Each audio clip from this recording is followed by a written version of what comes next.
Brother ভুল হচ্ছে।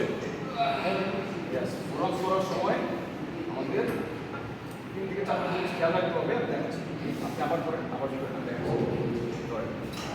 First ভুল, আপনি বেশি ওয়াইড গ্রিপ করছেন। দেখেন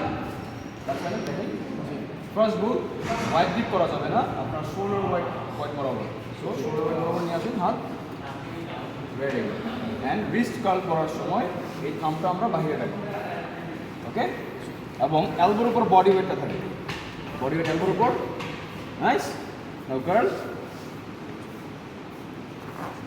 সি, এটা হচ্ছে থার্ড ভুল। সেটা কি? আঙুল ছাড়া যাবে না। ওয়ার্কআউটের নাম কি বললাম আমরা মাত্র? Wrist curl. সো আমাদের রিস্টের মুভমেন্ট হবে অনলি, ওকে? নাইস, আমাদের রিস্ট যাবে, আঙুল আর ছাড়বো না। আর একটু পিছনে নেন, এত বেশি গ্যাপ রাখা যাবে না, রিস্ট পেইন হবে। সার্ভের উপর বডি ওয়েট ছেড়ে দিব। এবার প্রেশার ফিল করতেছে? জি, একদম প্রপার লাগছে।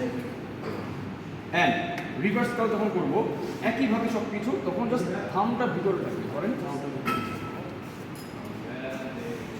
না, থাম ভিতরে ভিতরে ভিতরে, ইয়াস। নিয়ে আসেন, এলবোর উপর বডি ওয়েট ছেড়ে দিব একইভাবে, এত গ্যাপ রাখবো না একটু ভিতরে। অ্যান্ড জাস্ট উপর দিকে কাট করবো। হ্যাঁ, হাত উঠবে না, বেঞ্চে লেগে থাকবে, শুধু রিস্ট আপ হবে and down, up. 1 second pause, then down. এই হচ্ছে প্রপার ফর্ম, ওকে? জি ভাই।